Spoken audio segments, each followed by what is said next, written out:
കേന്ദ്ര സർക്കാർ സംസ്ഥാനത്തിന് വേണ്ടി ചില പദ്ധതികൾ പ്രഖ്യാപിക്കാറുള്ളത് പതിവാണ്. അങ്ങനെ 2008, 2009 പ്രഖ്യാപിച്ച ഒരു വലിയ പദ്ധതിയായിരുന്നു കഞ്ചിക്കോട് കോച്ച് ഫാക്ടറി.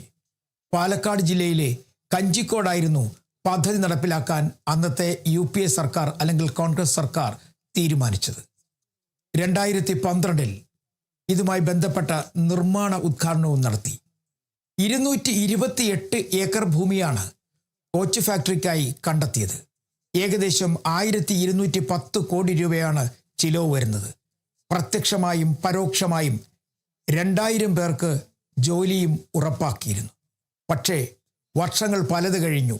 2026 ആയപ്പോഴേക്കും ഇപ്പോഴത്തെ കേന്ദ്ര സർക്കാർ ആ പദ്ധതി വേണ്ടെന്ന് വച്ചിരിക്കുന്നു. അതായത് കഞ്ചിക്കോട് കോച്ച് ഫാക്ടറി ഇനി ആവശ്യമില്ല. ആവശ്യമുള്ള കോച്ചുകൾ മറ്റു സംസ്ഥാനങ്ങളിൽ നിർമ്മിക്കുന്നുണ്ട്, അത് മതിയാവും. ഇനി റെയിൽവേക്ക് എന്തെങ്കിലും ആവശ്യം വരികയാണെന്നുണ്ടെങ്കിൽ ഈ ഭൂമി വിനിയോഗിക്കാമെന്ന്. പലപ്പോഴും ഇത്തരത്തിലുള്ള വൻകിട പ്രഖ്യാപനങ്ങൾ ഓരോ തെരഞ്ഞെടുപ്പ് വരുമ്പോഴും പ്രഖ്യാപിക്കുന്നത് പതിവാണ്. ഉദാഹരണത്തിന് അവസാനം വന്നു നിൽക്കുന്നു എയിംസ്. ഇതിനെല്ലാം ഉപരിയായി കേരളത്തിൻ്റെ മറ്റ് 2 റെയിൽ പദ്ധതികൾ കൂടി വേണ്ടെന്ന് വെച്ചതായിട്ടുള്ള വിവരങ്ങളും പുറത്തേക്ക് വരുന്നുണ്ട്. സിൽവർ ലൈൻ നേരത്തെ തന്നെ സംസ്ഥാന സർക്കാർ വേണ്ടെന്ന് വെച്ചിരുന്നു. പക്ഷേ ഇപ്പോൾ കേന്ദ്ര സർക്കാർ ആ പദ്ധതി തന്നെ ഉപേക്ഷിച്ചതായി പറയുന്നു. അതിനെല്ലാം ഉപരിയായി ഈ UDF സർക്കാർ അധികാരത്തിൽ വന്നപ്പോൾ വളരെ ആഘോഷത്തോടുകൂടി പറഞ്ഞൊരു പദ്ധതിയായിരുന്നു മറ്റൊരു റെയിൽ പദ്ധതി, അതിവേഗ റെയിൽ കോറിഡോർ. ഈ ശ്രീധരനാണ് അതിൻ്റെ പദ്ധതി രേഖകൾ തയ്യാറാക്കിയത്.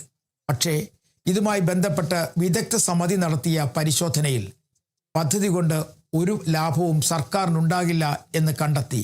അതിൻ്റെ പേരിൽ കേന്ദ്രവും ആ പദ്ധതി വേണ്ടെന്ന് വെച്ചിരിക്കുന്നു. അങ്ങനെ പ്രധാനപ്പെട്ട 3 പദ്ധതികൾ ഈ ദിവസങ്ങളിൽ അല്ലെങ്കിൽ കഴിഞ്ഞ ദിവസം അത് വേണ്ടെന്ന് വെച്ചതായി കേന്ദ്ര റെയിൽ മന്ത്രി അശ്വനി വൈഷ്ണവ് തന്നെ അറിയിച്ചിരിക്കുന്നു. ഈ പദ്ധതികൾക്ക് പിന്നിലെ രാഷ്ട്രീയം എന്തിന് എന്നൊരു ചോദ്യം എപ്പോഴും ഉയർന്നു വരുന്നുണ്ട്. പ്രത്യേകിച്ചും കേരളത്തിലേക്ക് എത്തുമ്പോൾ കേരളത്തിന് വേണ്ടി കേന്ദ്ര സർക്കാർ ഒരുപാട് പദ്ധതികൾ പറയാറുണ്ട്, പ്രഖ്യാപിക്കാറുണ്ട്, തറക്കല്ലുകൾ ഇടാറുമുണ്ട്. ഇപ്പോൾ ആകെ നടക്കുന്നത് കേരളത്തിൽ കേന്ദ്ര സർക്കാരിൻ്റെ എന്ന് പറയുന്നത് ചില റെയിൽവേ സ്റ്റേഷനുകളുടെ വികസനമാണ്. പലതും പകുതി വഴിയിൽ, ചിലത് ശരവേഗത്തിൽ എന്നൊക്കെ കേന്ദ്രമന്ത്രിമാർ തന്നെ പറയുന്നുണ്ട്. എങ്കിലും കേരളത്തിൻ്റെ ഒരു വലിയ പ്രതീക്ഷയായിരുന്നു കഞ്ചിക്കോട് കോച്ച് ഫാക്ടറി. അതിൻ്റെ പേരിൽ അന്ന് കോൺഗ്രസ് വോട്ട് തേടി. പാലക്കാട് ജില്ലയിൽ മാത്രമല്ല, കേരളത്തിലെല്ലായിടത്തും അത് തെരഞ്ഞെടുപ്പിൻ്റെ ഏറ്റവും വലിയ ഒരു പ്രചരണ ആയുധം തന്നെയായിരുന്നു.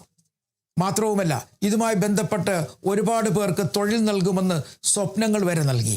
പക്ഷേ എല്ലാം ഇതിപ്പോൾ അവസാനിച്ചിരിക്കുന്നു. കാരണം ദീർഘവീക്ഷണമില്ലാതെ ഇത്തരത്തിൽ ഓരോ പദ്ധതികൾ തുടങ്ങാൻ തീരുമാനിക്കുന്നു. അത് തെരഞ്ഞെടുപ്പിനെ മുന്നിൽ കണ്ടുള്ള നീക്കങ്ങളാക്കി മാറ്റുന്നു. പിന്നീട് ഇതുമായി ബന്ധപ്പെട്ട ഒരു പദ്ധതികളുമായി മുന്നോട്ട് പോകുന്നില്ല.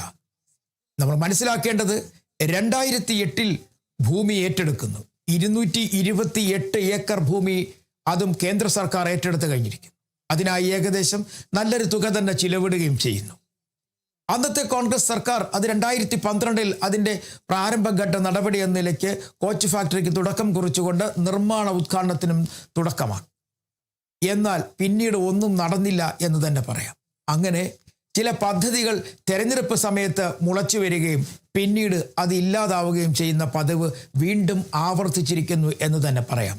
ഏതിൻ്റെ കാര്യത്തിൽ എന്ന് ചോദിച്ചാൽ ഇപ്പോൾ അതിവേഗ റെയിൽ കോറിഡോറിൻ്റെ കാര്യത്തിൽ തന്നെ അത് വ്യക്തമായി പറയാം.